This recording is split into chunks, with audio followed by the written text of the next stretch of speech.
from the hundreds where a frog got it fucking jumping. I'm from the hundreds where K-Dog was a fucking dog. I'm from the hundreds where a pops got it fucking poppin'. I'm from the hundreds where a fool was a fucking fool with him. From the hundreds, Rosemore, Roseland, West Pullman. Man, I'm from the hundreds, so you know how we do it. Definitely the business like that.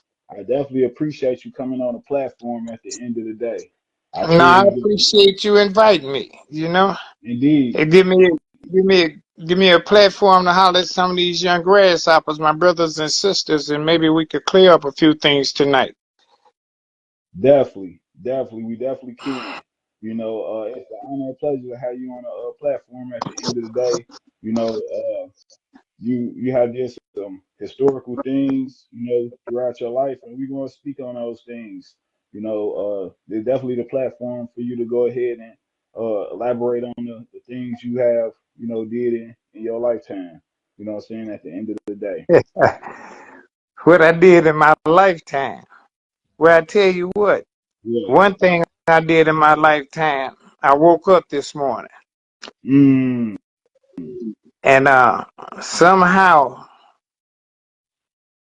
at my age, as long as I've been around and I've seen so many of our brothers and sisters that's not here no more, and so many of our brothers and sisters that's political prisoners been locked up since the 60s, 70s, all the way up, not just in Illinois, but throughout the United States. So that's heavy. That I can't help, yeah, but I can't help but constantly think about them because I'm one of them. I come from them. And I remember as a kid, I read a book by Sam Greenlee, brother off the west side of Chicago. And this was back in the 60s. The Spook Who Sat by the Door. And that's when affirmative action came about. And the government had to have so many minorities. So Sam Greenlee was recruited by the FBI. But he didn't sit in the room with the FBI. They put him a little table, you know, a little desk and chair outside the room. So he became the spook who sat by the door. And everything he learned, he brought it back to the community. And he taught.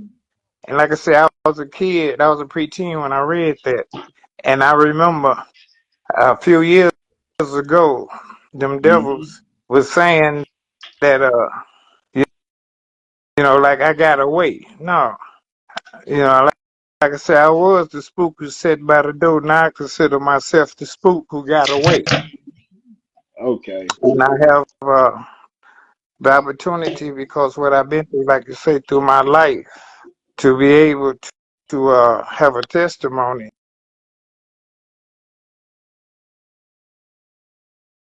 For the organization and a voice for the organization. And whatever I say, you know, may it be a word, a sentence, or a paragraph, even a page. I hope that I motivate and inspire some young brother or sister that's on the 3 L's, that's looking, listening, and learning, that would get up and say, wait a minute, if he could do it and he ain't nothing, I could do it. And that's what that growth is. We all go through a process. Larry spoke on it back in the 70s about that growth. And I wouldn't be here today without that growth. And right today, I still wake up every morning and these old tired, weak eyes, when I look around and I become conscious to where I'm at, thank you, Jesus. Because I know if it wasn't for them footprints in the sand and them scars of my mother knees from praying for me, we wouldn't be doing this today. That's real.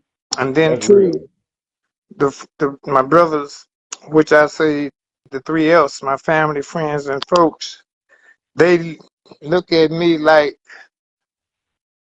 you know, I'm something special, all this, blah, blah, that. No, I'm I'm just only what y'all make me. I'm just as strong as y'all make me. My voice is just as loud as my make me. If you think them devils would listen to me if I didn't have y'all behind me, you That's think heavy. me being just a mere mortal man, I'll be strong as I am if y'all didn't make me strong? You you think this organization would be standing in the 21st century if it wasn't for y'all standing on our shoulders? And then too, let me thank personally all the brothers and sisters that get up every morning. They're striving to make this vision a reality. They believe in this vision and they know they're part of something special. If you look back on our history from the 60s, our inception, all other black organizations, street organizations, but we stand. And then too, That's real. like tonight, when you make this broadcast public or whatever you do with this technology, same way my followers and my Facebook friends, family, they vice lords, they under the five, and then too, it wouldn't be no brothers and sisters of the struggle without that five. Only reason we the brothers and sisters of the struggle because me and Larry took the lead on that Pontiac case when we came, and I wrote everything that's pertaining from the Pontiac brothers to the public. That's the only reason we brothers and sisters of the struggle. That's why they put Larry and we had the conspiracy because they said it wouldn't have happened without me and Larry's organizing, say so all that. But they thought they had another chance to kill us or lock us up in some fucking closet for our lives like they doing Larry. And I know Larry ain't physically killed nobody. Nobody. And if you look, and I'm here to tell it, all his cases is on conspiracy. Not no physical shit. And them devils, every day, every week, they let out they perverted, sick-ass kinfolks, they neighbors, they co-workers, and all that shit. Because they push a button and they erase their shit. And you know, I know, and the rest of the brothers and sisters listening tonight, they know whatever's in their computer, that's what they go by. They don't see the man from Gangster Disciple to Growth and Development. They don't see that man that went from a guerrilla gangster to a gentleman gangster. They only see what's in their computer. That's real. But we know, and just like your generation, the generation on you and before you, this thing was here before y'all was ever conceived. Whatever reason that y'all became part of this organization, when I know you know and everybody else know you could have been part of some other organization. Facts. But y'all choose to be this because we don't draft folks. Never drafted anybody in our life, and I know Larry never drafted anybody in our life. They wanted to be part of us because they knew it had to be something special in our literature. What they say about a special group of people, and we are. A lot Integrity. of us just don't know it, but we are. And you That's real. think me and Larry be 74 this year? And do you think, especially me, speaking personally, you think I'll be part of some bullshit? You think I'll be part of something that I knew wasn't great and I knew its potential? And I know we that giant? And I That's know real.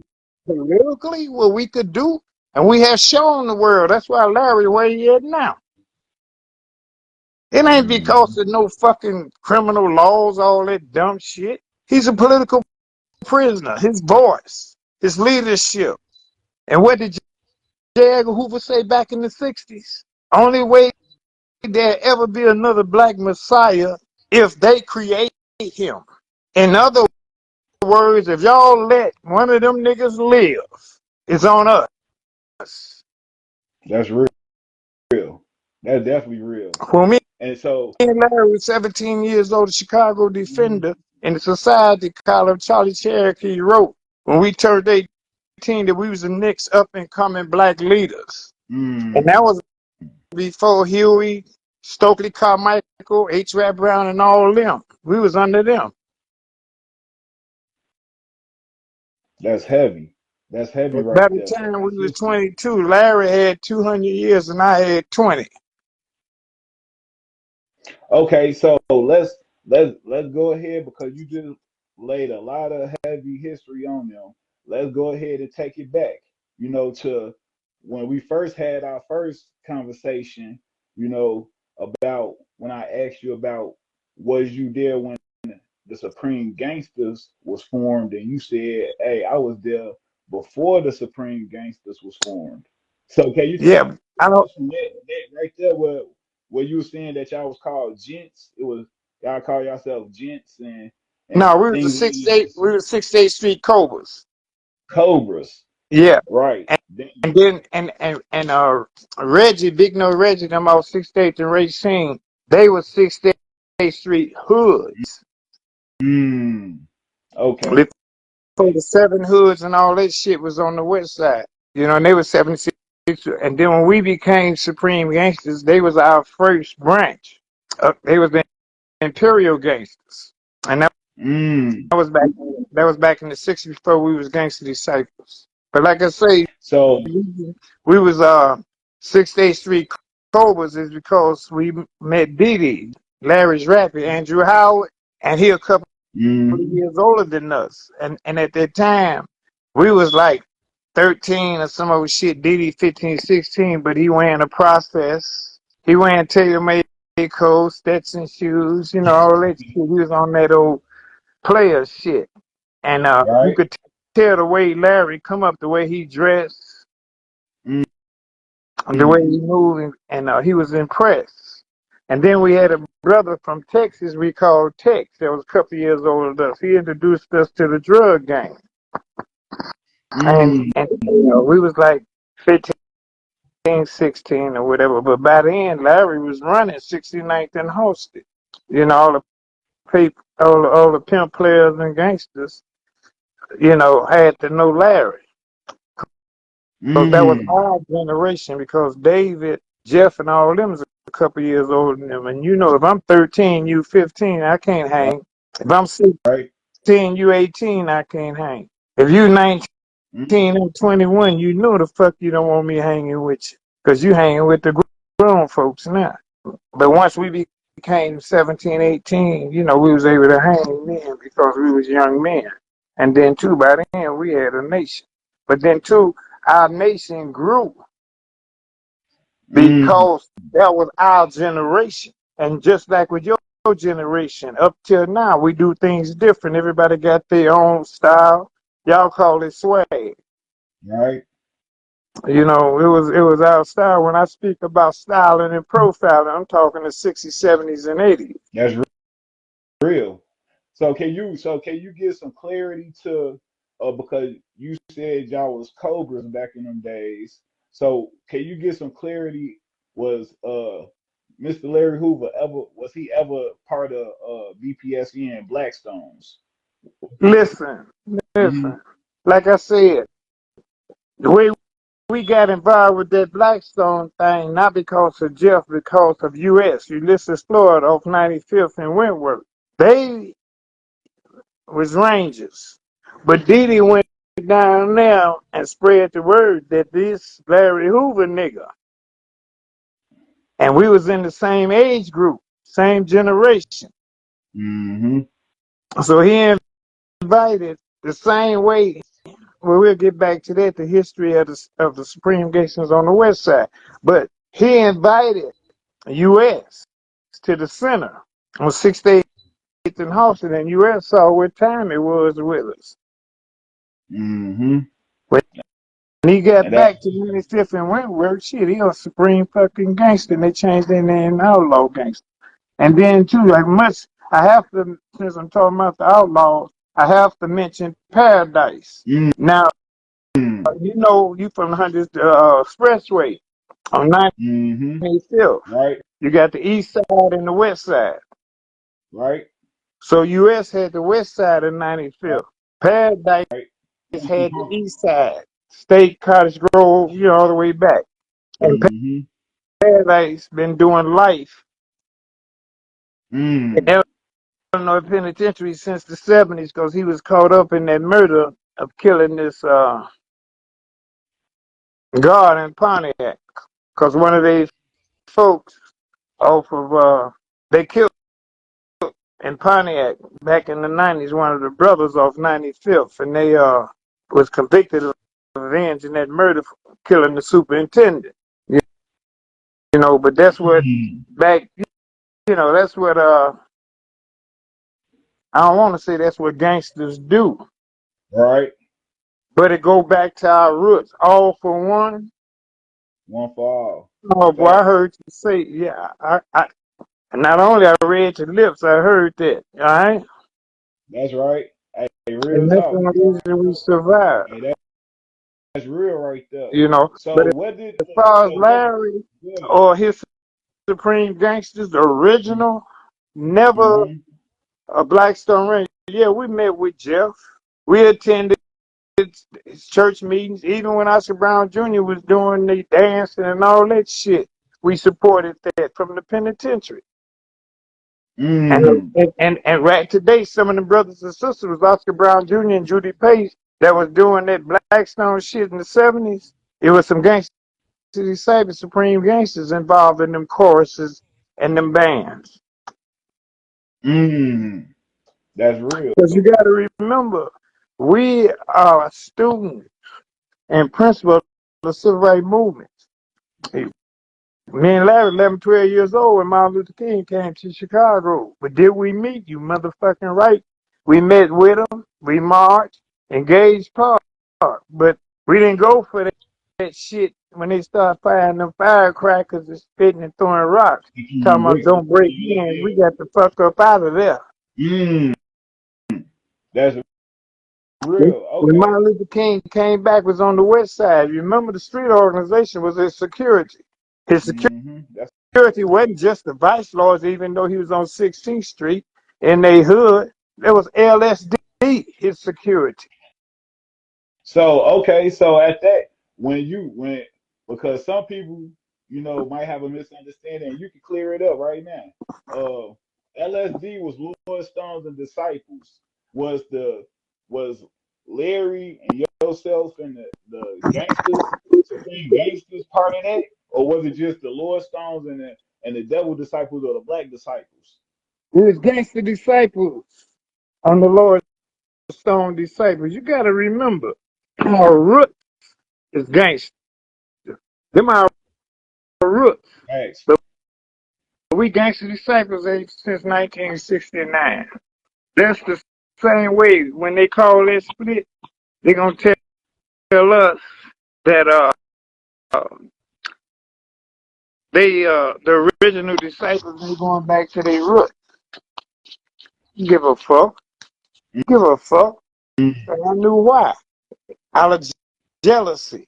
Because every motherfucker that had a position in gangster disciples had roots and supreme gangsters. Mm. It wasn't our fault.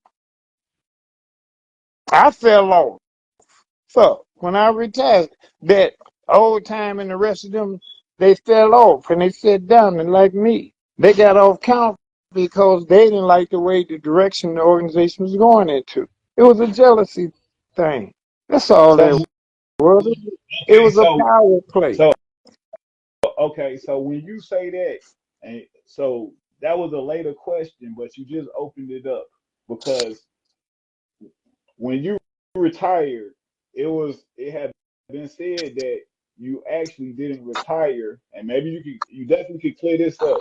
Did you retire or did you get removed from the organization, or you got sat down because something happened, something occurred that made it No, where no, you no. didn't Let get the me clear that co-chairman shit up.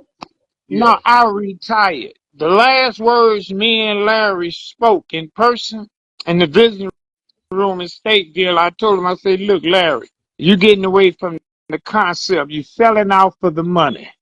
And I told him Gator Bradley should not be the face of 21st century vote. We needed a light-skinned brother, a brother with no criminal history, and that was educated. We didn't And what was? need no motherfucker sitting up there talking about I'm Larry Hoover's confidant.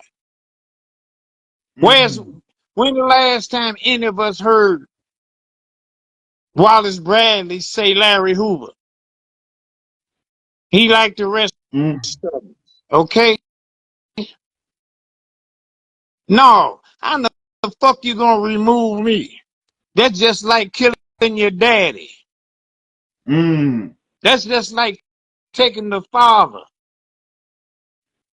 Fuck you. Mm-hmm. And then too, you know I'm from K-Town. I'm from fucking Englewood. That's my strength. They're my fucking folks. That's my private motherfucking mob. You think I'm a liar today because I'm tough? Hell no. And I can name you a bunch of tough motherfuckers.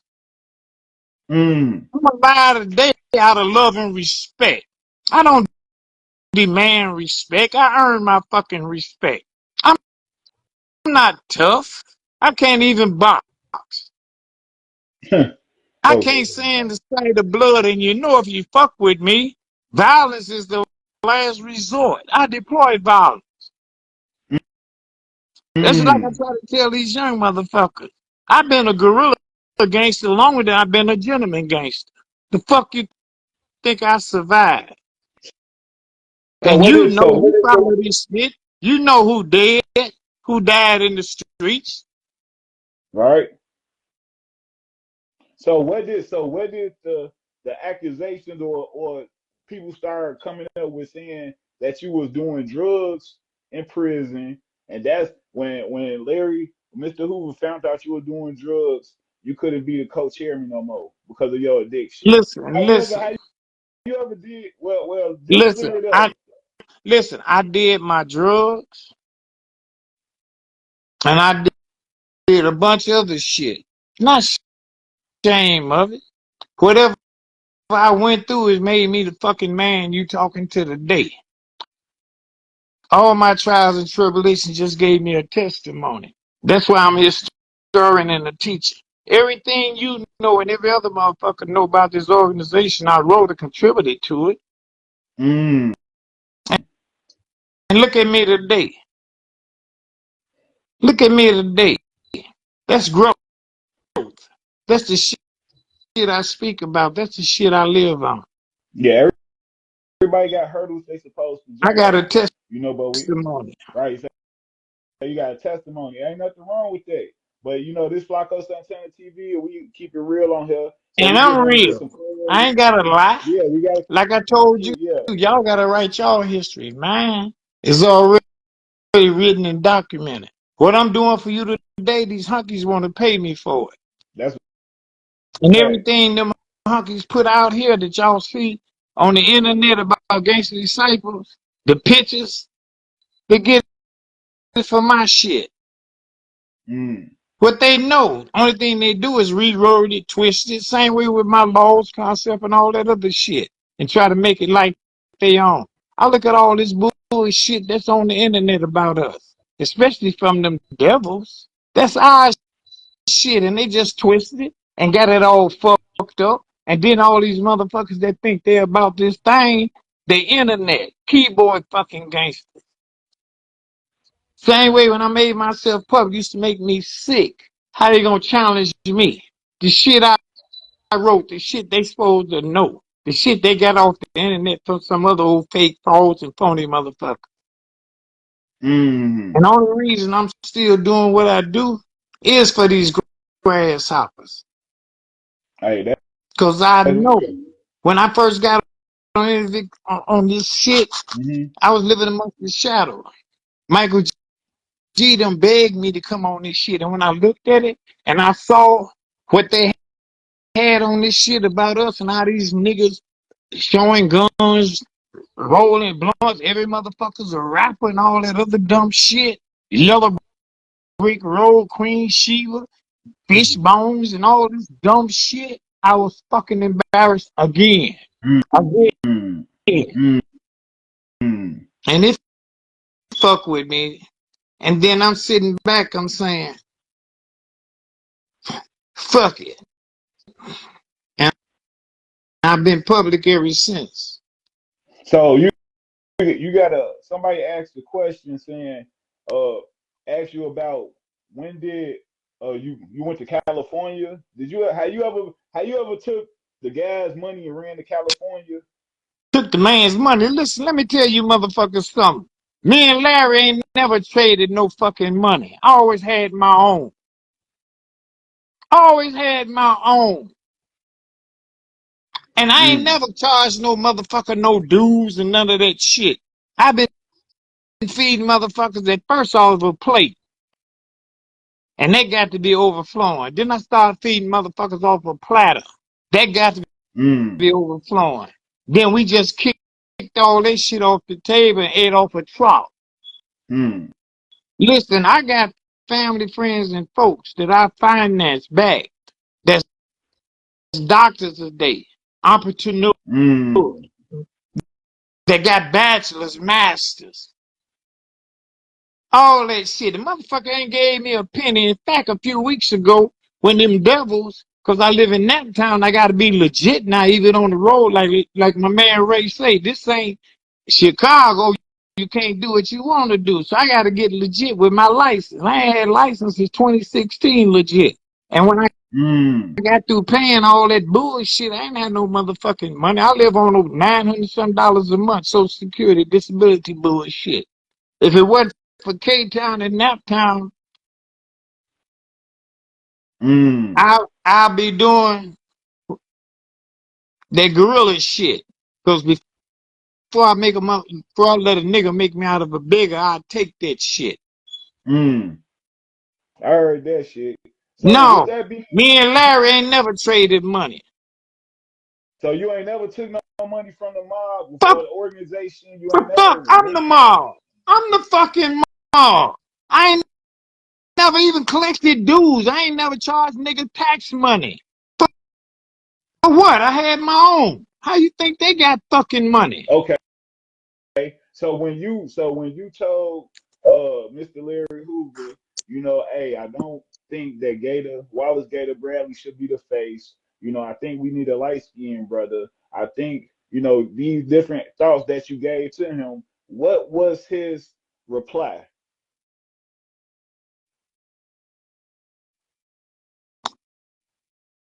I put it like this.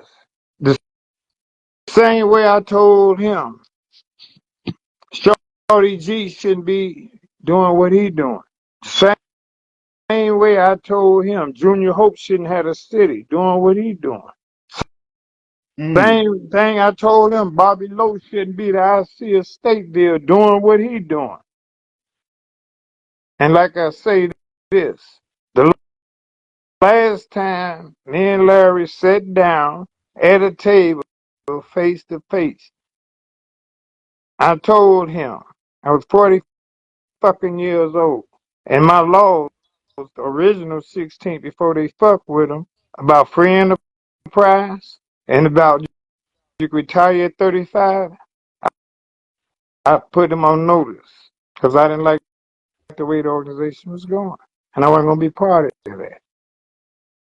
Mm. And then, too, I begged Larry, I begged Gator to call that march off downtown, the teacher strike shit, begged them that whole fucking week. Because I knew we wasn't ready. It wasn't organized. And if you know anything about me, I'm all about Mm. organization. I'm all about everything and everybody have a place. That's real. And I begged them.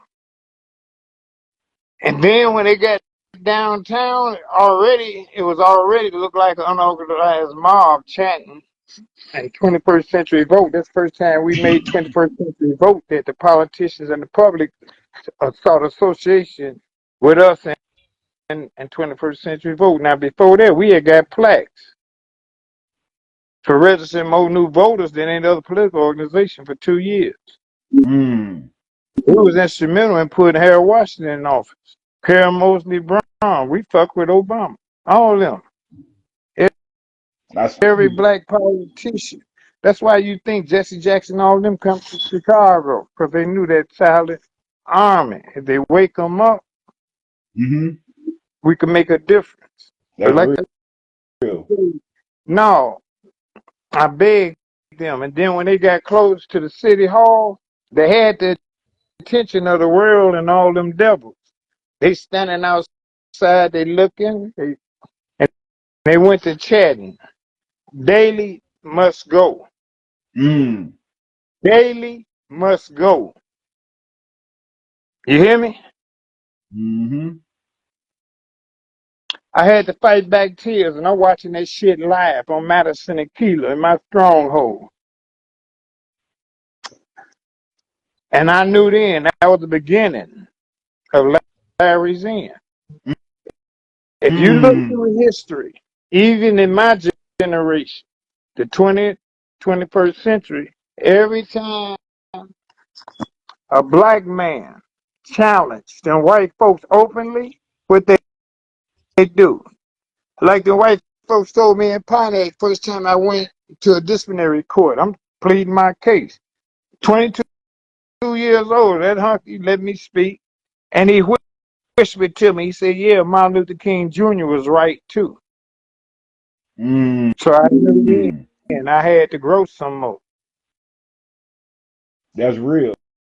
Yeah, that's real. So let me take you back. And before I take you back, I just want to say, y'all, as me digging deep into the history, I did see that a lot of politicians was helped, by the organization. But I also seen that, they tried to disconnect themselves away from Larry Hoover as well, when things start, getting a little rough, with the century 21 century vote when they was doing that, and then they started getting a little pressure. I seen like, different politicians, start backing away. So I did want to say I did recognize that, but I want to take you back to, back to Englewood, to where did the name Supreme Gangster come from? Now, before Supreme Gangsters, we were Supreme Gents. Bingo. That's why I Because brought up Gents. now that's after we became, first, like I said, we was them 6th Street Cobras. Then, now, we 13. We wearing little tailor-made clothes and Flag Brother shoes and shit, and we back then, Temptations, Miracles, all that shit, Four Tops, love songs, Blue Lights in the basement, sock hops at the high school, all, grinding and, we discovering girls. And then too, like I say, our generation was the last generation that really dressed. Because at the end of our generation, they came with the blue jeans, the khakis, gym shoes, all that shit. And our mom was the last motherfuckers in the city went to blue jeans and gym shoes. And believe it or not, we used to play basketball in Stutsons and tailor-made outfits because we wore that shit 7 days a week. Okay. And right today, I still say gangsters, especially Supreme Gangsters all the way up through Chicago. We was the best dressed street organizations in Chicago.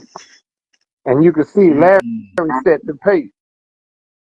So Larry had tailor-made clothes at 15 years old. So where did the name Supreme Gangster come from? Who was it? Irvin Green? Was Irvin Green the No, one who said it? no, no, no. That was before Irvin. Irvin is not an original Supreme Gangster. He Imperial.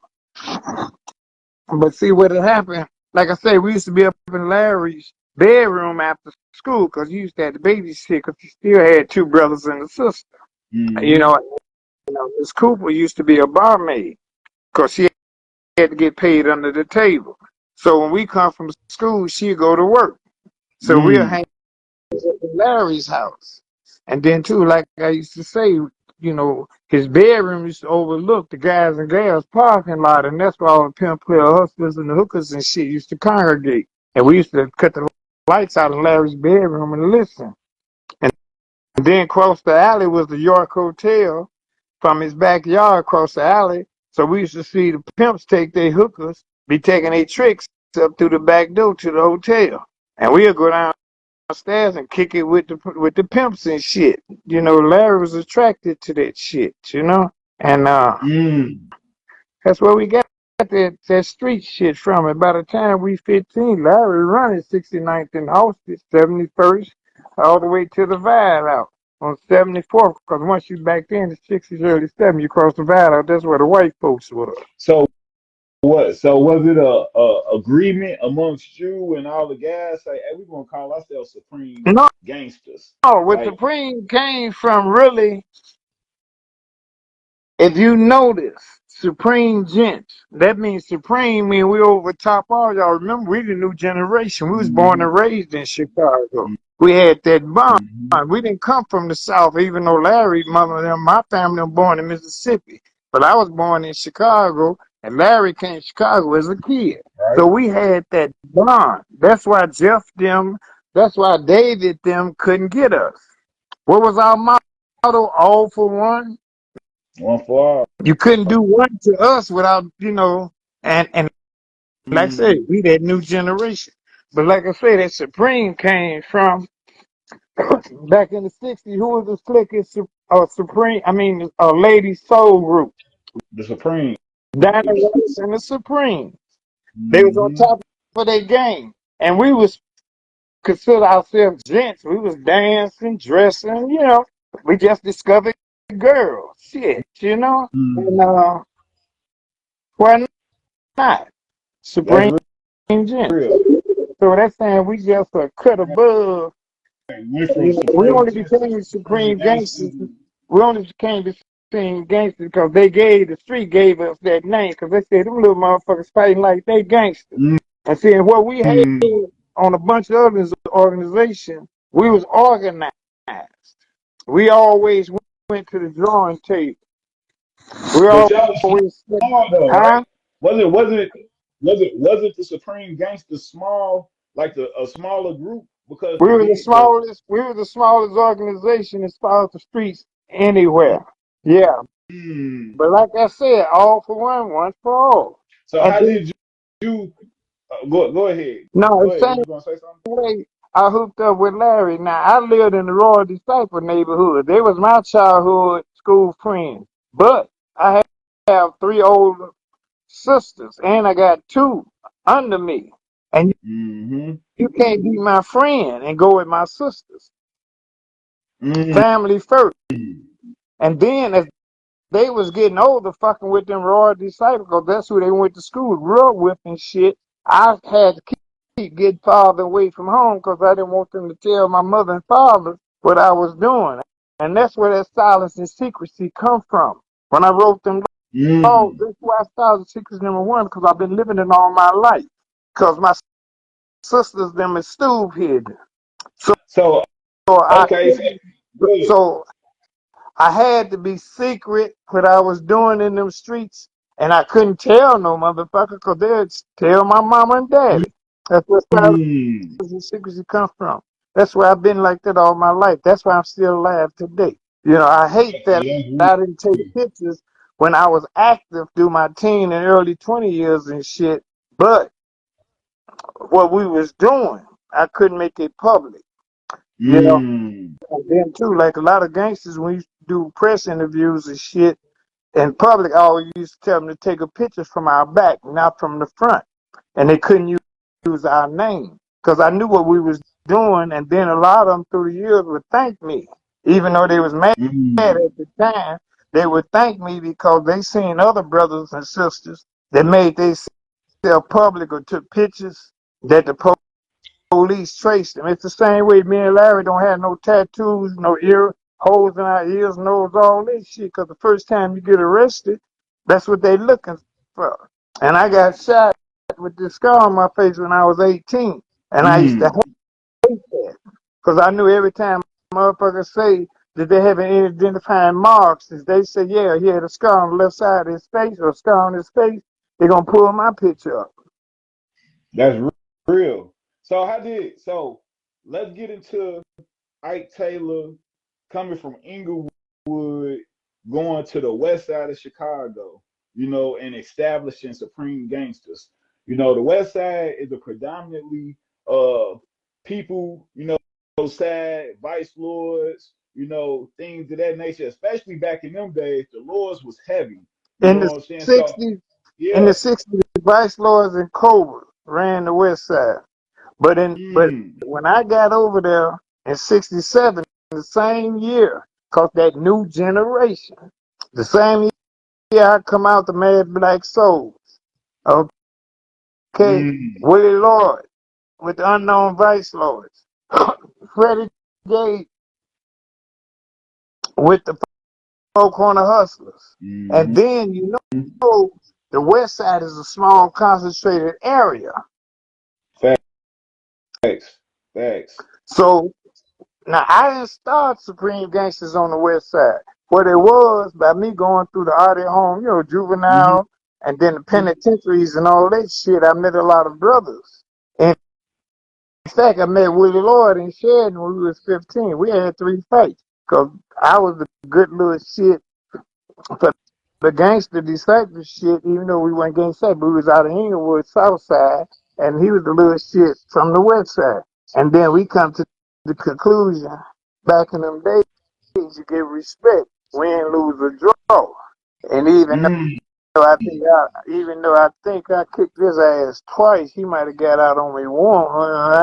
But we right. became Okay. Keep little it real. buddies. That's And right. then in 67, in order for me to get parole from Sheridan, because back then the welfare had they could keep you to 21 years old.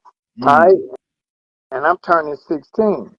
And I could get parole if I could get out of state parole because they didn't want me back in England with Larry now. So I tried to have out of state parole to Detroit, but my cousin Palmer was my age. And he was a street nigga and he killed the motherfucker, so they killed that. So then my mother and father made a sacrifice for me to come home. They moved to the west side in Cape Town. So mm, that's how I got to be in Cape Town in 1967 at 16 years old. But by me coming out of Sheridan, I was on parole. And one of my conditions on my parole that I couldn't fuck around on the south side. Because I had been declared a means to, delinquent, all that juvenile right. delinquent bullshit. So condition I couldn't fuck with Larry them, and plus they were on the south side because at the time we fighting disciples and Blackstone Rangers and everything else. And at the time, Charlie Atkins done with the double 16. All right, so Mm, moved to the west side, so I was able to come home. But I couldn't, through the weekday I wouldn't go out south because I know them parole off police and all this shit hanging. But on the weekend, I knew they had their offices closed and all this shit, and I go, fuck, I'm a Supreme Gangster. I'm on 6th Street at the center and everything else. Okay? But the niggas on the west side in K-Town that I knew, because like I said, I used to go up there on kids in Florida, the pool hall, and fuck with Willie Lloyd them. Because they was, we was cool and shit. And the only organization on the west side, Supreme Gangsters, never fought was the unknown. mm, The relationship me and Willie Lloyd had, we was teenagers. But anyway, I used to go out south on the weekends. But these niggas in Cape Town, they call themselves Gladys on Gladys and Peter. And they used to say, well, you on the west side now, how come you ain't with us? Hey, man, fuck y'all. I'm a Supreme Gangster. What's so special about Supreme Gangster? So I told them, look, y'all meet me on Gladys and Kiva. Sad. We had a caravan. I took them outside. She said, can hustle to the center. And they interacted with the gangsters. They saw how the Supreme ladies treated them, fed them, danced with them, made them feel at home. So that Sunday morning, my brother called me. Now I'm living on Lavergne and Adams. And he called me. He's still living in K-Town. He said, man, what the fuck's going on? He said, man, these motherfuckers been sprayed. Because remember, they were tagging shit back then. They hood. They said these motherfuckers got Supreme Gangster root all over K-Town. They claimed it. And back then, the Jive 5, the Sinister 6, who else was over there? FBI Souls, all that shit was over. Mm-hmm. AJ, they became Cicero Vice Lords. They was over there. They was the Seven Hoods, Alabama and the Fork, all that shit. And them black souls, and Impression Black Souls, Georgia. And we fought all them motherfuckers to stand it. Oh, K-Town Cobras, Egyptian Cobras, because I set my thing down over there in the Cobra shit. You know, but what made us stand the same way out south? One for all for one, man. We was organized. I mean that right there, some history that had to be explained, because a lot of people had a misconception and you just cleared it up, especially with, you saying, hey, I wasn't the one that started Supreme Gangsters on the west side. You know what I'm saying? Because a lot of people think you started the Supreme Gangsters on the west side. You know what I'm saying? So you just clarified that. So what I mean, from your memories, what was, you know, this to get an audience some, background of some of the memories you had, fighting on the west side of Chicago with, mostly lords and foes, and then what about Booney Black? Because Booney Black got a big presence, in K Town too. Like, did you and him have a good relationship? Because it's a lot of breeze in K Town. So how did that work out? Listen, Booney Black them was Goon Squad gangsters on 16th and Kids. I know you heard of Nissan and all them. That's where Definitely. they come from. Okay? And they always, Rabbi was their chief. And then Booney had connections before he became part of Cochise, them, the royal family, and with Baldy and all that murdering and robbery shit, back in the 70s and shit. But yeah, Booney my man.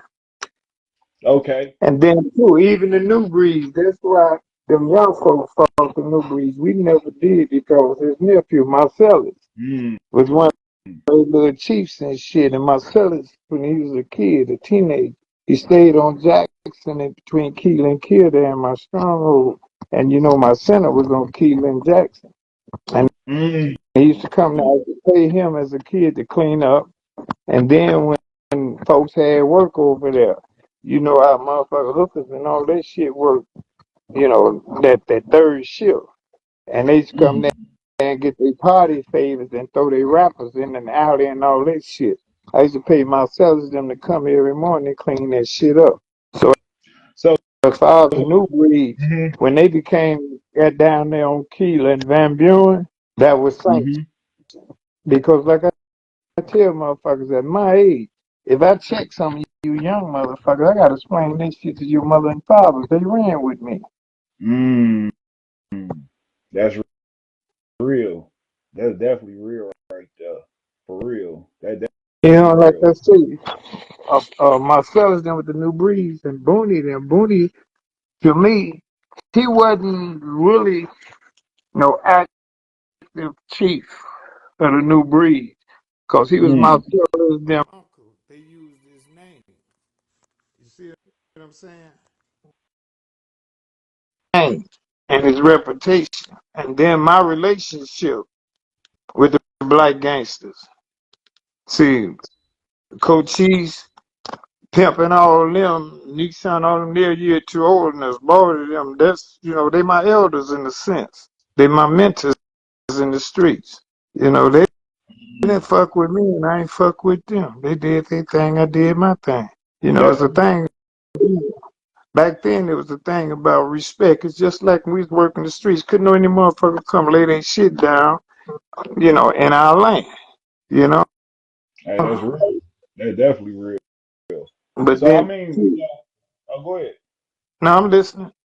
Yeah. So from that point, we're going to speed it up just a little bit to, because you spoke on the Pontiac 16, you spoke on the creation of Boss, on how it wasn't just gangsters part of Boss, So I want to get into the Pontiac 16, and if you could just give a breakdown of what happened with the Pontiac 16, what occurred, how did y'all get free, things of that nature. Just give brothers and sisters a breakdown of the Pontiac 16, because a lot of brothers and sisters, from the younger generation, not Well, aware of the Pontiac 16.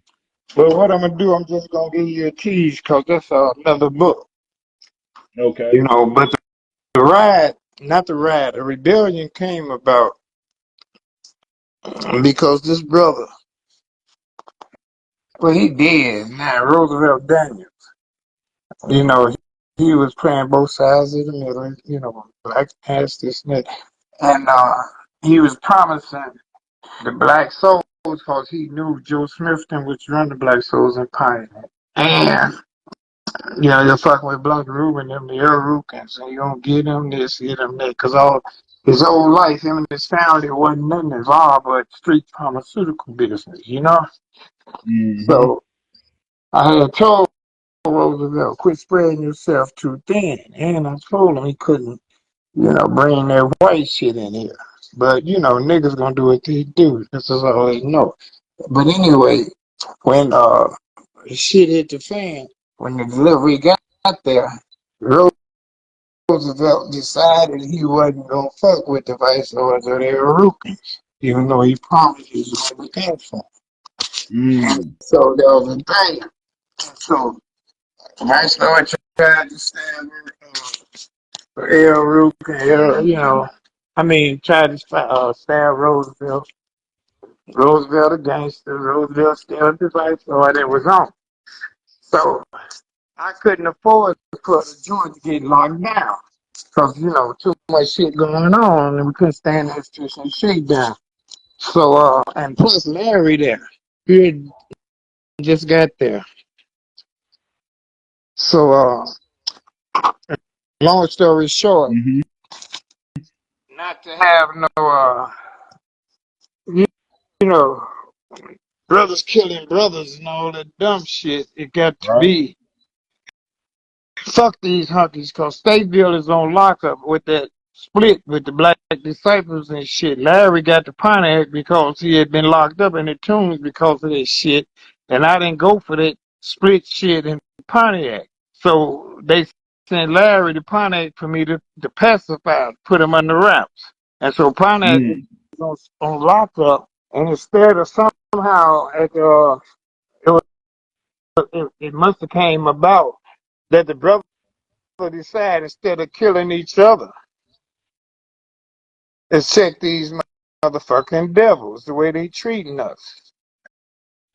And then too, the white folks, Governor Thompson, them, they knew this shit was gonna blow because they kept stealing, taking from us and pushing us against the wall. So what they did, they went and got Thaddeus Pinckney, a black man retired from the army, and tried to lock us down. All this double sale shit and a bunch of other bullshit. Mm-hmm. Deplorable. Right. So instead of fighting each other, that's why it wasn't a riot, it was rebellion. And then too, if you notice, out of all the penitentiary rebellion riots, whatever you call it, through history, it always was a list of demand. Mm. Always, we want better food, we want longer visit, I want humane treatment. Fuck that. Pontiac brothers didn't have a list of demands. You know why? Right. Ain't none of that shit right. Mm. Burn it down. Now, let's start over again. Fuck a longer visit. Hmm. Fuck some better food, better medical care. Ain't none of this shit right. They've been protesting and burning and killing for hundreds of centuries. And the penal institution ain't changed. That's real. That's That's why we definitely real. told them we were scapegoats. Y'all trying to say we was the cause of this shit. No, y'all was. Mm. And then that's another book that I could tell details, you know. And then too, believe it or not, this is my last podcast. Mm. This is my last Zoom shit. I done gave y'all Mm. enough. I done gave the devils enough, and I appreciate the devils listening in, taking notes. Because like the hunky say, yeah, Ike, we'd rather for you to be on some growth and development shit, some gangster decipher shit. Mm. That's real. You know, So when did the name who created the name Brothers of the Same Struggle? Or well, from my understanding, it was called Brothers of the Same Struggle, and then y'all shortened it to Brothers of the Struggle. Let's listen, clarify I that. just go by what's lit, what's sanctioned, what's wrote. It's brothers of the struggle, sisters of the struggle. All that same struggle, our Mhm. struggle, my struggle, your struggle, I'm game. Same Mm. thing, same Right. vein. Okay. When did when did that concept come together? Who was the when y'all was going through the Pontiac 16 situation? Who was the individuals that said, "Hey, we brothers of the same I struggle"? You know what I'm saying? just Y'all told was you. I just told you earlier. I wrote all that shit for the Pontiac brothers. okay. So Everything you that came with that. came from the Pontiac brothers, I wrote. All Mm-hmm. the newsletters, all the news release, Mm-hmm. all the news. Me and Larry was instrumental in putting a legal team together. When we told them niggas, when they come out, they was coming to us, we told them to send a resume. You know what they say? Who the fuck you think y'all are? We come to save you gang banging niggas. And Mm. they asked me if they sent a resume Hey, and met did with they? us. Right. Okay. And a lot Okay. of them lawyers became prominent judges, prominent attorneys, that they do this shit all over the United States on death penalty cases and all this shit from us. So when you say okay, you wrote I everything in regards to the ain't made Pontiac everything. 16. Okay, I'm talking about just the new concept, the laws, the preface, staff titles and duties and all that bullshit at the beginning in 81. I appointed the first board, Larry chairman, I'm the chairman, and another thing, I made Larry named the chairman out of respect to Fred, Mm. because he was the chairman. And they assassinated him. That's why Larry became the chairman of the board, out of respect to my brother Fred. Okay, so let's go in Ike Taylor, man. Let's go to the time where you came up with the 1 through 16, the preface. You came up with these different pieces. You know, what occurred that made you say, "Hey, we need some laws. We need some pieces of literature to guide brothers." And was it Raheem? Wasn't he part of that as well, or did you do it by yourself? Or who was some of the brothers who was part of you? Raheem wasn't a board member. Raheem became a board member because Jenny Boy, I had made him the secretary of the board to keep the minutes and all that shit. But Mm-hmm. Jenny Boy, revolutionary soul brother. And he got back into it with them honkies and got another year in SIG and on the circuit, all that shit. So I remember Raheem had a little sense, even though I knew him from a teenager back in the youth commission. And like I said, Mm.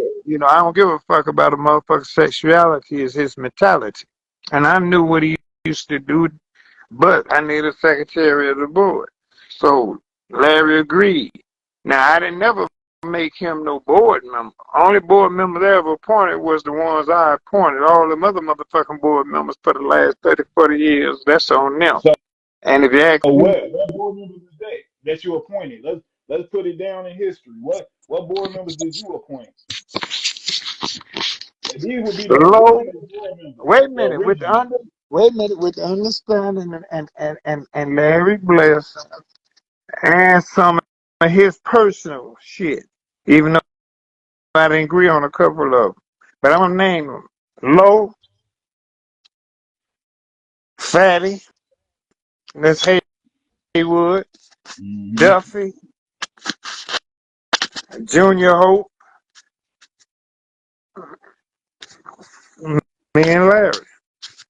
Mm. Them the originals that was at the first board meeting October 1981 that I set the board up with.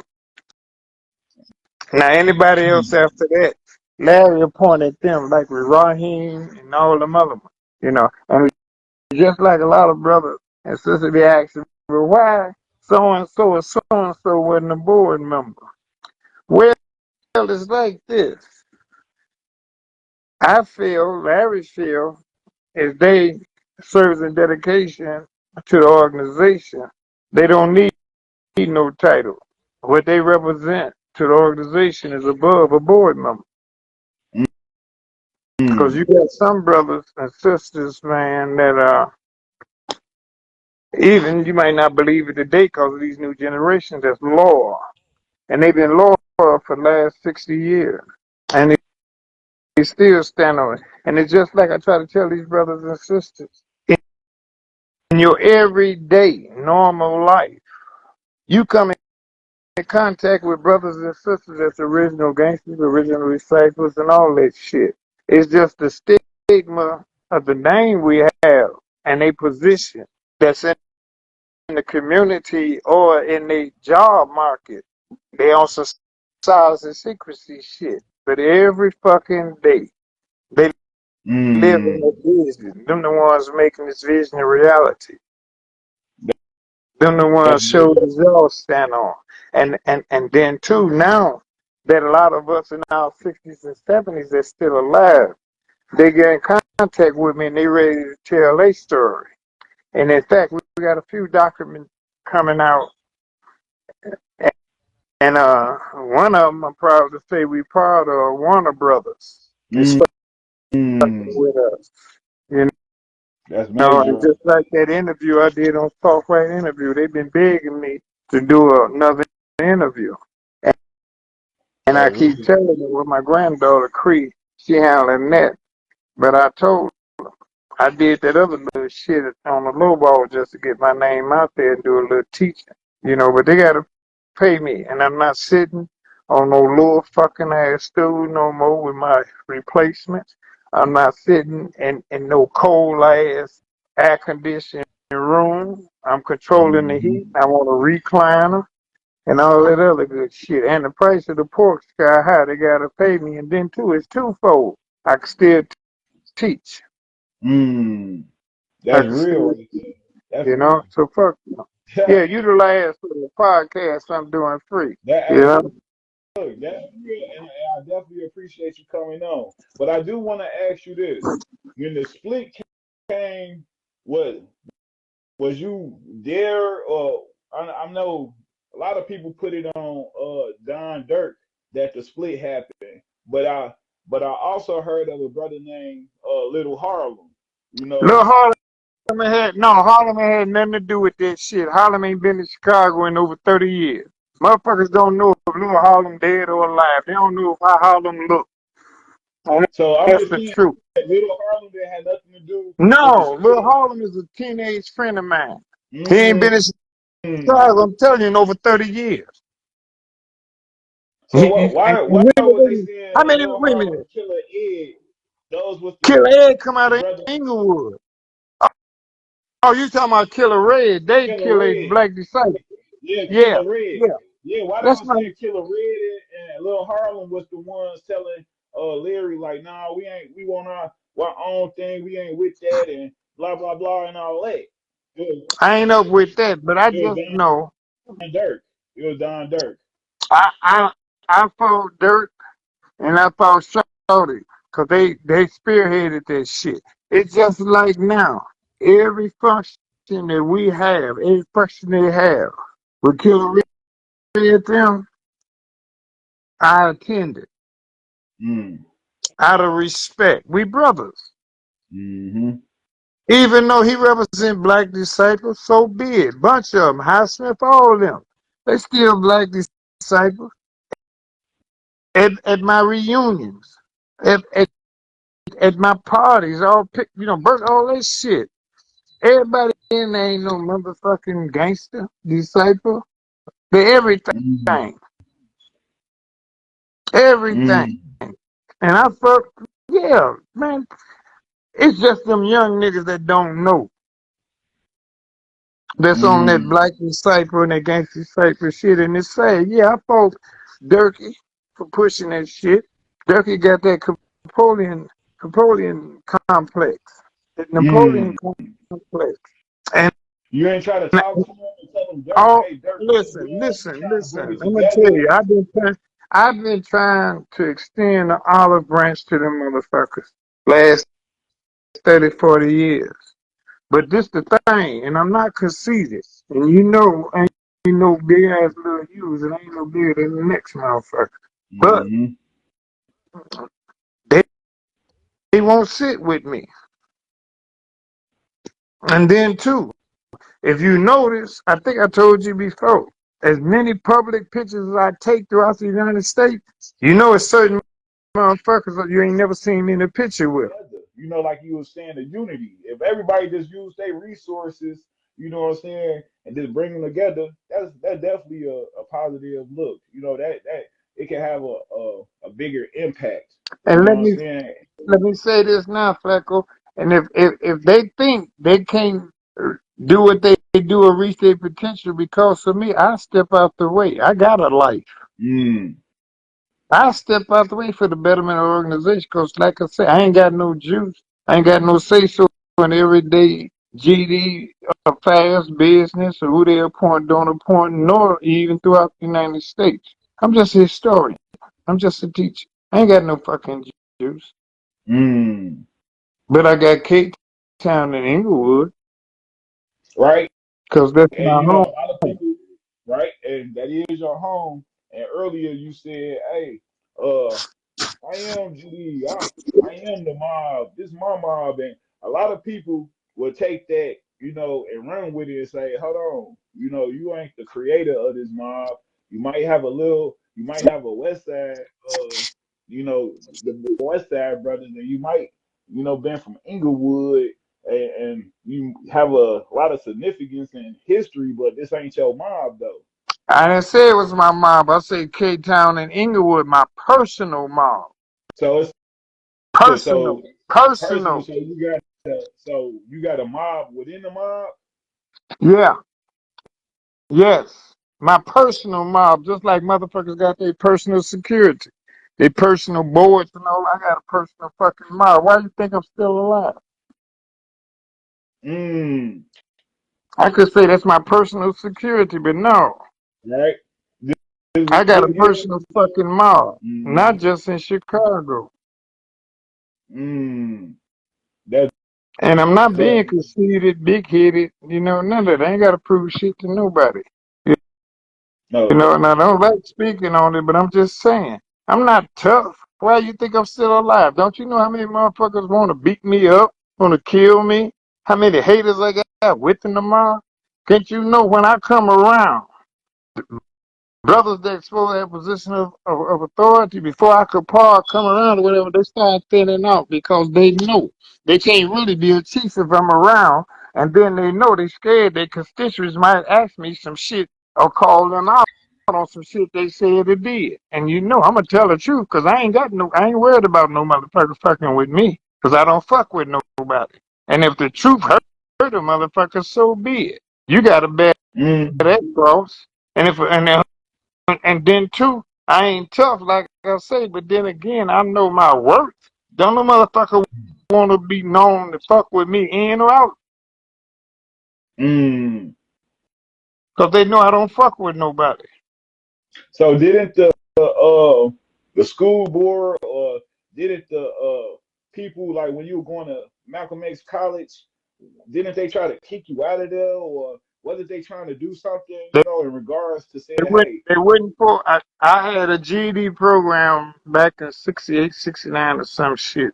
for the street organization to obtain their GED and go into training programs and then get the Pell Grants and all that shit to go to college. They funded it for 1 year, but then when they found that it was our shit, they wouldn't fund it the next year. And then we really shut the program down. Them niggas out the village disciples got into it with some vice lords and went to fighting and shooting in the hallway. So they gave the white folks the excuse not to fuck with us. Wow, that's what happened. Because I see the newspaper article and everything, and it was breaking it down. And it was just saying, hey, you got this guy up here, Ike Taylor, going into school, and he's a known member of this organization, and they were just hating on you. You know what I'm saying? At the end of the day, they want a brother to get an education. I'm saying just like I say, with that newspaper article and shit about being the next up and coming black leader, and then to the programs, and then we was instrumental back there in the '69 election and shit. So because like I say, we had just turned 18, so now we got all these young voters, and we started the Young Voters of Chicago, which expanded to the Young Voters of Illinois, which now is 21st Century Vote. And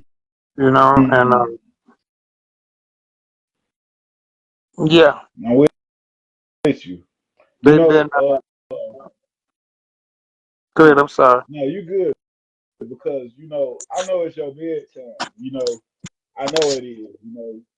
And I know it's getting later and later. So we want to conclude this, in a couple minutes. But I just want to get clarity, on certain issues, so brothers and sisters won't be having a misconception about anything, at the end of the day, So, what year exactly did you get out of prison? Well, exactly what? Did you get out of prison? I got out January 21st, 1982.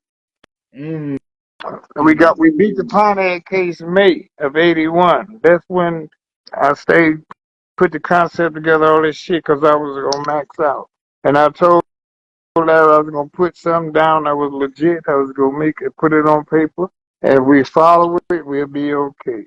And that started, the new concept. And everyone be wondering about why Larry said nothing before the G and nothing after the D, because in the Pontiac case, all races, religious, street organization, everything was part of our defense that was instrumental in us beating that case. So he opened it up to all organization, all religions, and everything else. It wasn't Black Gangster Disciples no more. It was just Gangster Disciples, and that's where the rest of the different nationalities and organizations became part of us. So so that nothing before the G and after the D, that statement was because of that. It wasn't because of the insanes, because they were saying, hey. No. Okay. In fact, history shows that Smokey had the insanes and everything, but Smokey pledged his allegiance to growth and development, to GD, to GND. Like Smokey, one of us. I don't know about no other dons, but I know Smokey was a real fucking don as far as Gangster Disciples was concerned through Larry. That was our don. And when did you meet Don Smokey? The first time when I meet Smokey? Yeah. At juveniles. Smokey went through all their homes, St. Charles shedding all that shit to the penitentiary too. A lot of us went through that shit that was born in them 50s and 60s. We graduated, because like I say, when I got out of shedding at 16, Captain Shockley told me, walking me to the gate, he said, yeah, all that shit you and your friends be doing now, y'all do it, you're going to the big house, because he knew in 4 months I was going to be 17. We was going to be turning 17, 18 now. And then they was cutting the welfare from holding motherfucking juveniles at 21 down to 17, 18. And so what then at 17, you considered adult back then. You get a criminal case, you get an adult case, you go to criminal court. Shit. How did I seen pictures with family members, you know, your family members coming to see you while you was in jail. Say it Uh, again. I seen pictures with some of your family members coming to see you while you was in jail. What Yeah, well, what if, what effect your did you going to prison have on your family like your mama? oh You know how? shit.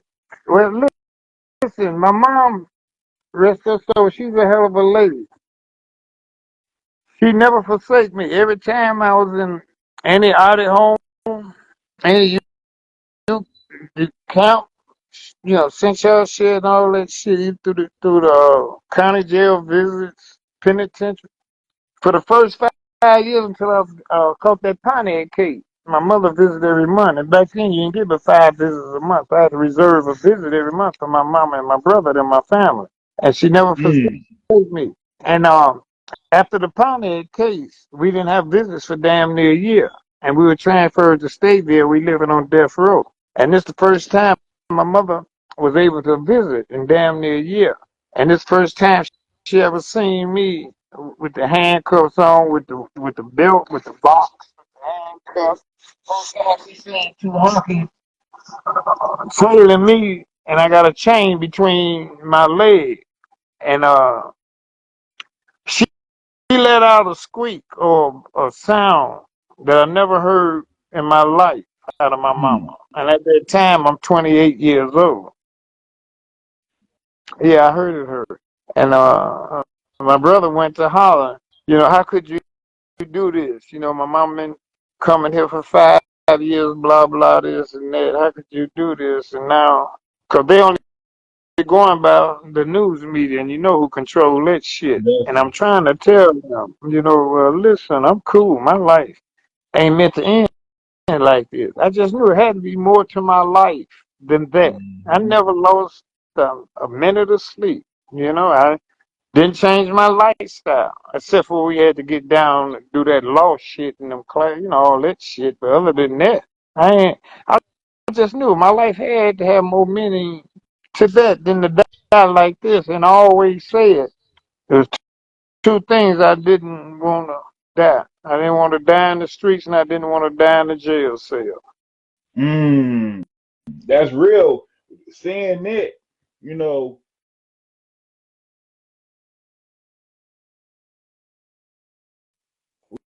we understand J. Edgar Hoover, you know, created the COINTELPRO. We know Malcolm X got killed. We know Fred Hampton got killed. We know Martin Luther King got killed.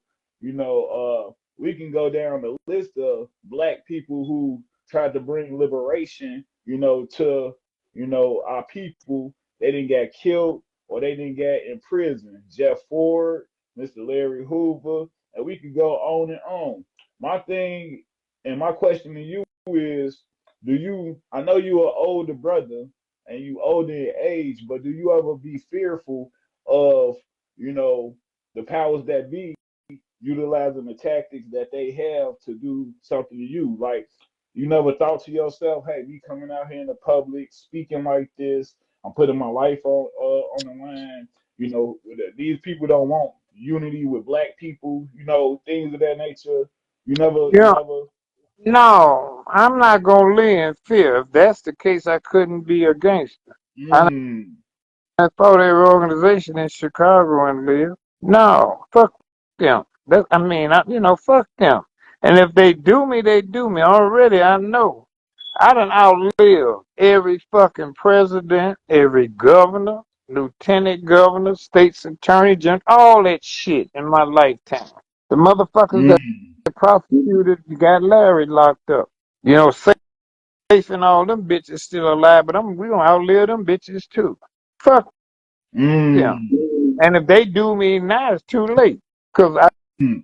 I know my words, my teachings. That's why I do this shit for. That's why I'm public. Fuck So them. we. And So. I know with the Mhm. technology, they might be looking at me and listening to me now. Yeah, I don't give a fuck. I got free speech. Fuck them. so what And do I'm you? Go ahead. no, I'm listening.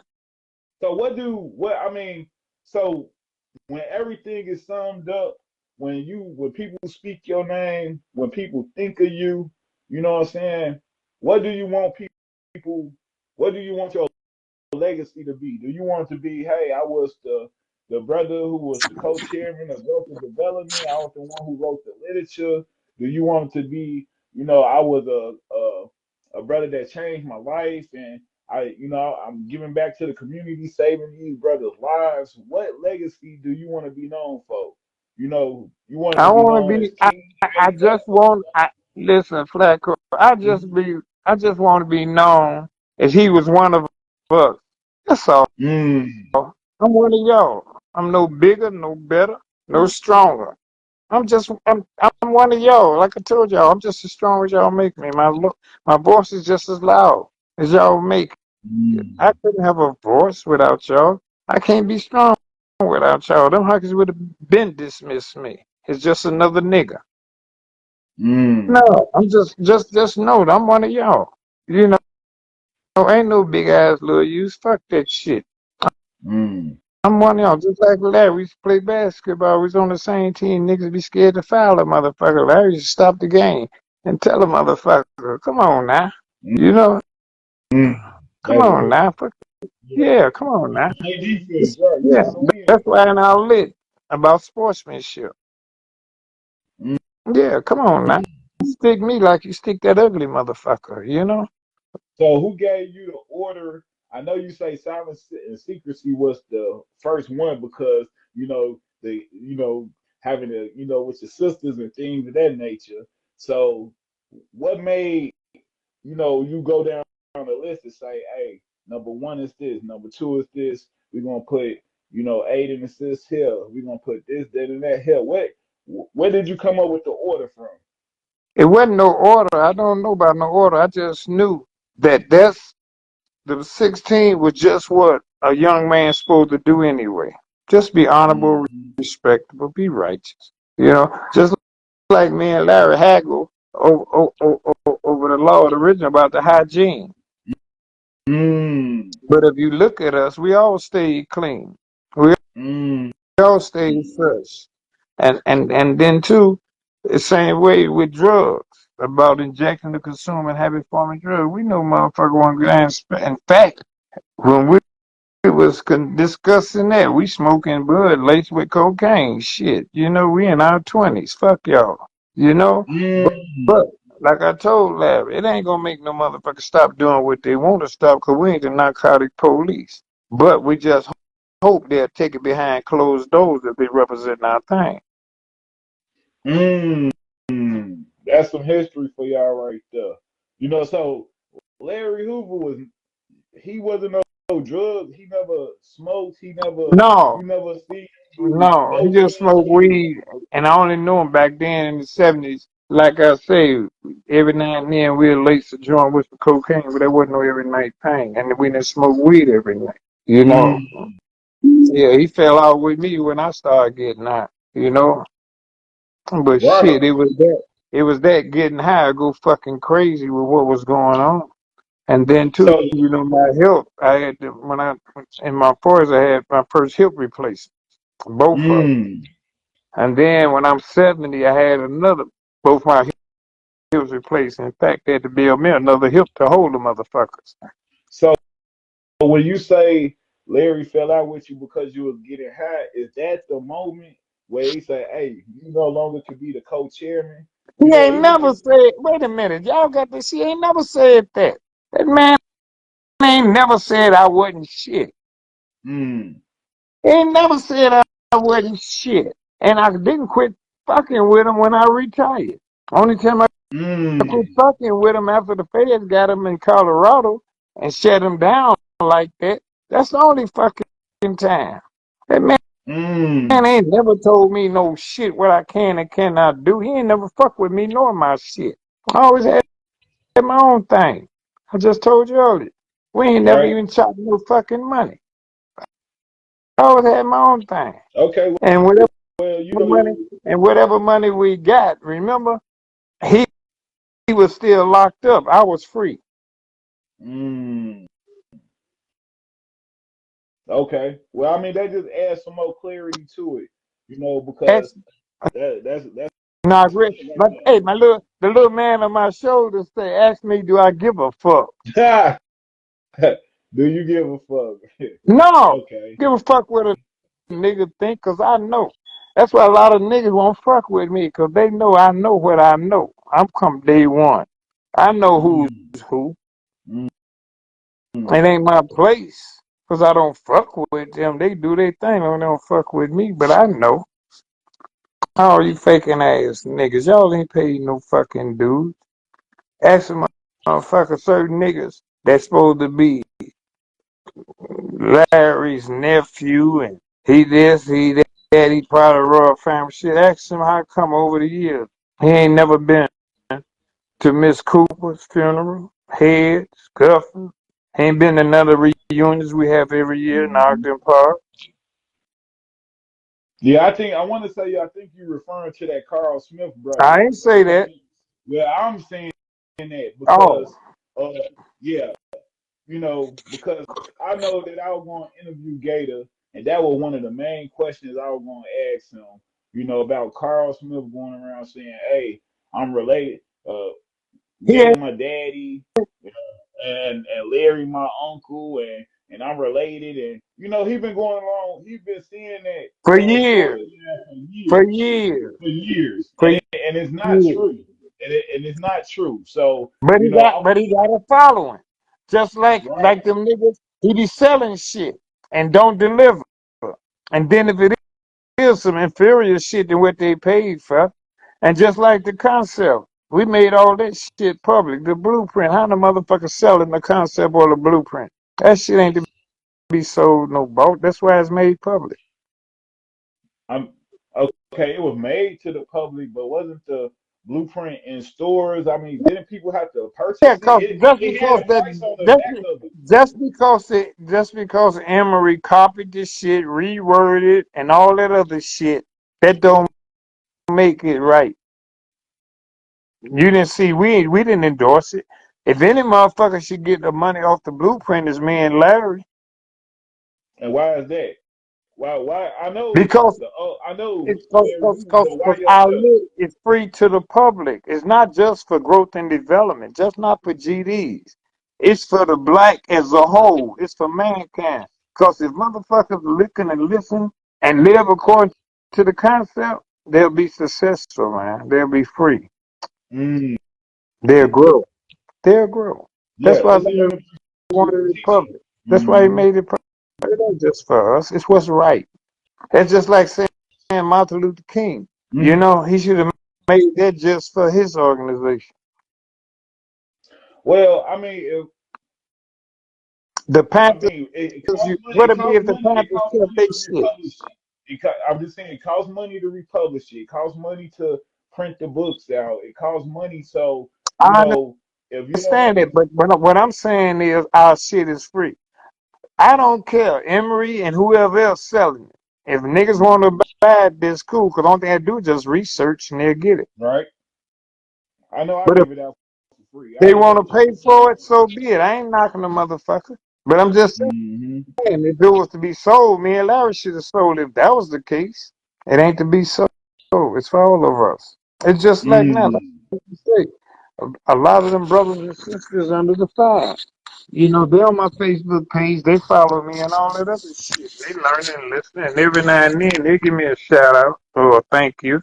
Because it ain't just ours, man. It's what's right. That's real. I mean, and what you're saying is right because the blueprint is a universal teaching. We got universal principles, and so it's a universal concept for everybody. Lords, Stones, Kings, BDs, GDs, black, white, Asians, Latinos. It's for everybody. Regular people, everyday working class people. It's for everybody to get on the same mind state or have the same mind state or have the same thought patterns when it comes down to community. It comes down to politics. It comes down to stopping the violence and unity and empowering our people. So it's a universal concept. So it's not just for GDs, even though the folks the gas came up with it. But it was for everybody. You know, Everybody. yeah, Right.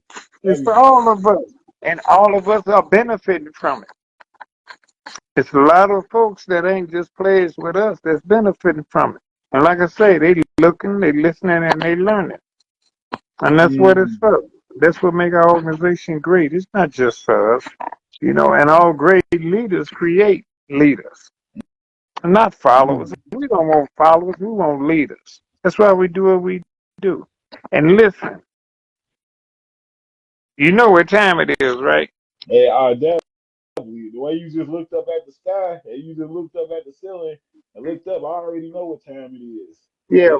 Yeah. Listen, I think we gave them enough to hold them for a minute, give them something to think about, okay? And Oh yeah, definitely, then you can build off this. But I definitely. gotta make a move. I got to answer some of these calls, and uh, them niggas doing this to me, telling me to cut it off. Cause we Okay. got some shit. Yeah, we got some grown folk shit to do Oh, tonight. Cause I'm leaving okay. Chicago Monday morning, you know. That's right. Well, So, definitely enjoy so I got. yourself. Yeah. But listen, we'll fuck with each other, all right? You already know. I appreciate you coming on. Everybody appreciate you coming on, giving the best parts of yourself, which is history, your memories, your knowledge, wisdom, and understanding. You know. Money. And can you make money if you're a landlord with no tenants? You Mm. notice them devils, how they didn't change the sentencing law. They give a motherfucker 20 years for a gun because you're an ex-felon. But motherfuckers like us gotta keep a gun, not to rob, kill, or steal, but just for protection. And not from my brothers and sisters, from you devils, from the police. But I could get Mm. 20 years. And who gonna kill me? Who a threat to my life? My brothers, Mm. my sisters. Ain't that a bitch? I'm a motherfucking gangster all my life. And and the time I used to go out at night, that's the time I go to bed. If I'm out in public before dark, I'm trying to get home before it get dark, so I ain't gotta kill a motherfucker. Cause these young Mm. niggas are so unpredictable. No respect. And it's sad. Mm. And then too, when they go to the penitentiary, oh, who you connected with? I'm a GD. But you don't live by that shit. We want you motherfuckers about growth and development to be about us before you go to the penitentiary. We're in Mm-hmm. the So you business of know. saving lives, not taking lives. And when Mm. you go into one of them penitentiaries, you dead. And you ain't no winner. I ain't never seen a motherfucking winner in the penitentiary. There's no winners there. Mm. Mm. And if you ask me what I really love and respect, all you young brothers and sisters I call grasshoppers that came in the organization on the growth and development, not gangster disciple. Mm. Y'all ain't coming from the old to the new. You motherfuckers are the new. Mm. And it's written. All thing you gotta do is follow the script. It's written how to be successful. It's written. We didn't live it. We don't need no tough niggas. Mm. Fuck, we tough. Your Mm. daddy tough. Your mama tough to get you where you at.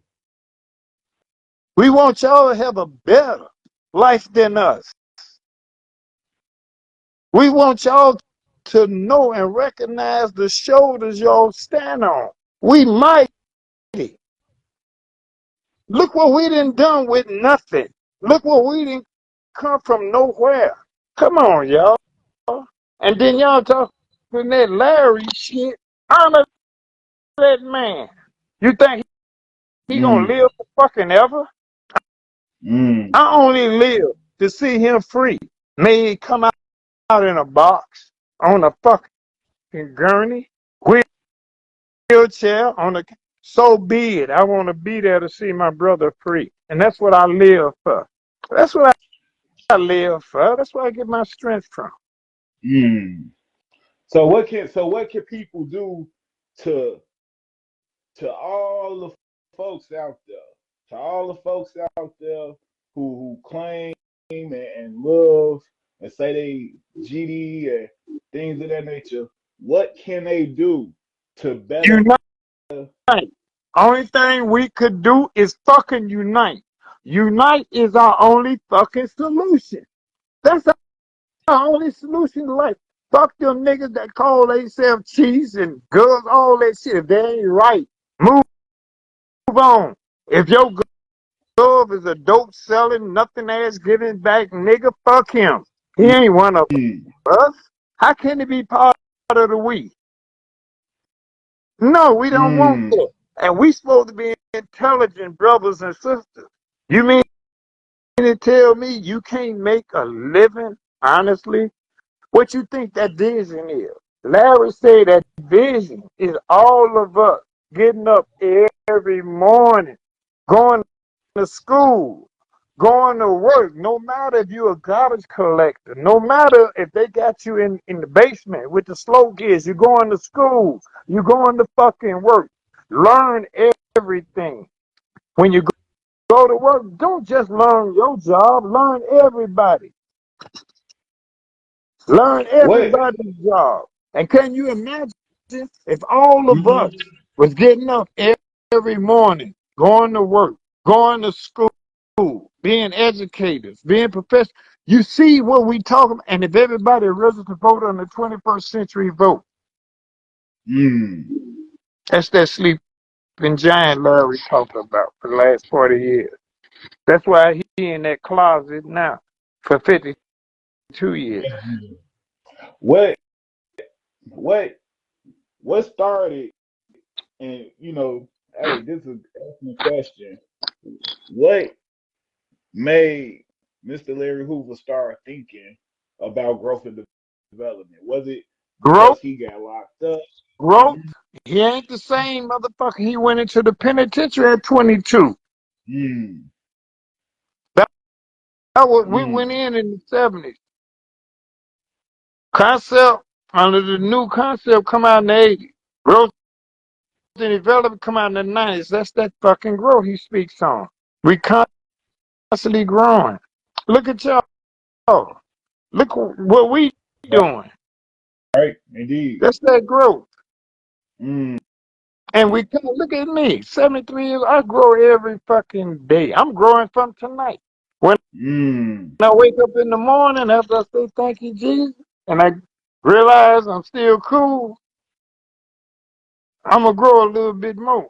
that's Every day. real. Every day I learn something. That's why Mm. I'm still alive. So, two things. So, who was the first person on the west side of Chicago that you officially gave a spot to back in them days? I mean, you retired. It's this old history. You're not active no Charlie more. Hill. Charlie Charlie Hill Hill. off 22nd and Keeler.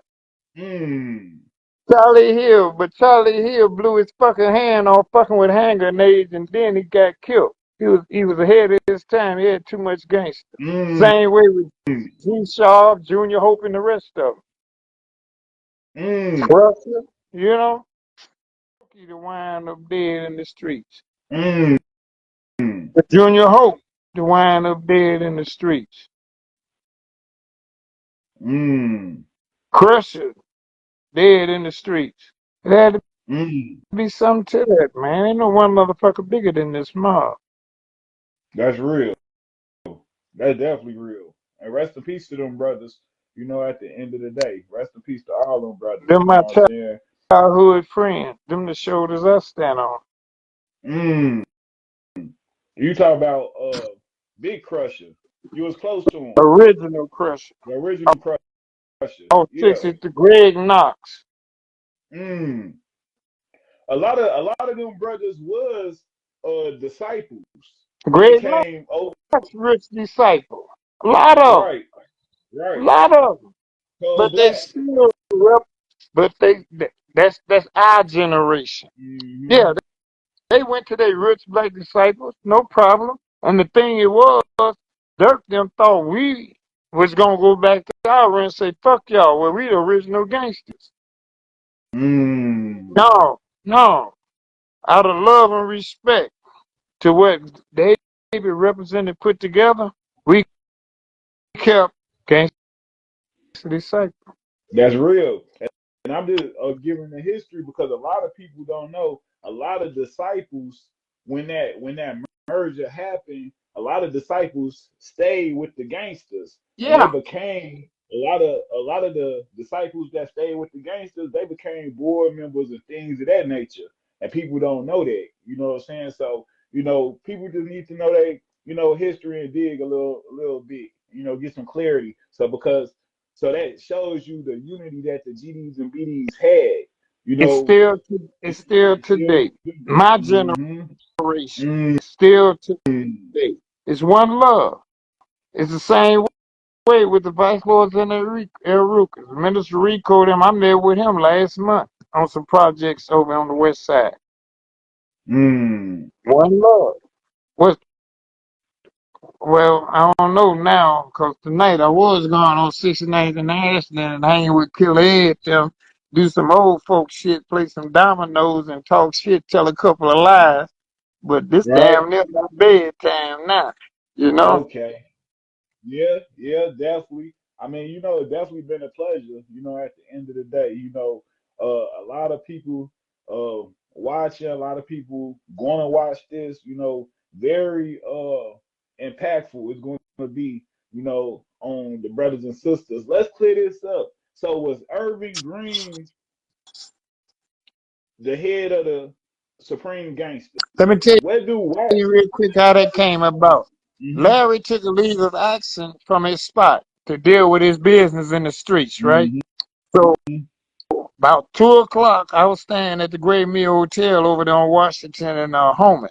So Clembo and Roscoe woke me up about 2, 3 in the morning. They got Irving Green and Ricky Jones with them, and that's when they told me that Larry bagged up and take care of his business, and Irving wanted to know how I felt about him being the active chief of the Supreme Gangster. I don't give a fuck. Irvin, we've been knowing you since we was a kid. Right today, I just left. Well, I'm in Englewood now. I spent the night in Englewood. I just left Irvin's uncle. We still fuck with Mm. your family, been with us since the 60s, you know? But Irvin was like so many other chiefs. When they get a position that they can't wear it, they let it go to their head.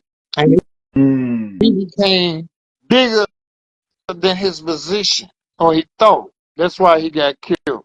But yeah, he was a sanctioned chief, and I recognized him as a chief for the Can you Supreme Gangsters for the time being till he got killed. You know, Okay. So when when David and Larry came together, wasn't Irvin Green in the mix? was he the chief?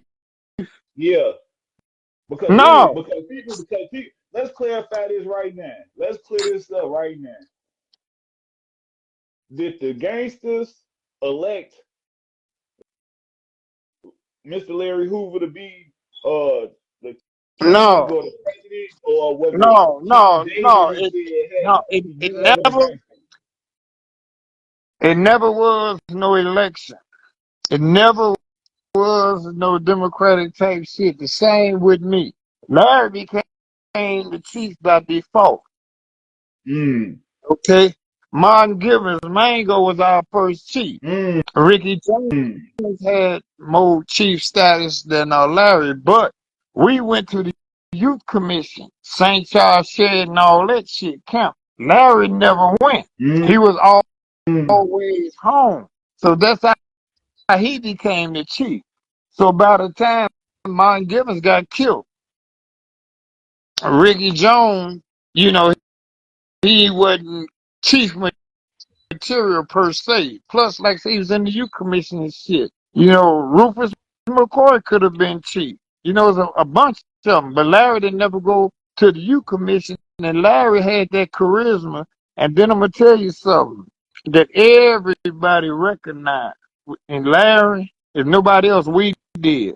Larry cared for us. Mm. He cared. We had. That's where that family come from. When we speak of we was a fucking family, man. We cared for each other. Mm. You know our motto: all for one, once for all. You couldn't do nothing to Ike or Larry, any other motherfucker, regardless who your Mm. status was in the organization. We coming. We coming. Mm. We stopped all that shit. It's just like me. They shot me 5 different times on that west side. I Mm. ain't been shot at in over 50 years, and I put a stop to that shit. Mm. That's real, right there. Put a stop to it. I ain't been shot at in over 50 fucking years. I ain't had to shoot no motherfucker. Mm. And No, that, that that's hey, that little man that's on my real. shoulder said, "Shut up," you know. Hey, that's real. No, So but we ain't when, got to do that. so You when, know, it's a respect thing. so when did, so let's go. Who was the first board member that you elected to be board member? Who was the first ones? I mean, I with the blessings of, I'm saying the first from one, two, three. Oh, I know you gave some names. Yeah, if yeah. it was just me, it just would have been 2 of them. Mm. Head, Haywood, and the girl. And rest in peace, Duffy. That rest in peace, Duffy. He Them, was a good one. I didn't need nobody else because between us, ain't nobody else really worked on it. Ain't So nobody after, really contributed to it. And then, too, his respect for me never diminished. And you know, when he got out the penitentiary, we took care of him. He moved to Cape Town. mm, Not Englewood, not the Hunt. Just not the low end, not the south side, none of this shit. He came right there on Costner and Van Buren in my stronghold. Rick had bought the building. mm, mm. Night he passed. He was in K-Town. We had hugged, said goodbye. He gave me a carton of cigarettes because you know he was selling them cigarettes. And the next morning I get a call saying he dead. Rest in peace. Rest in peace to that brother. That's man. That's some history And right then there, you speak man.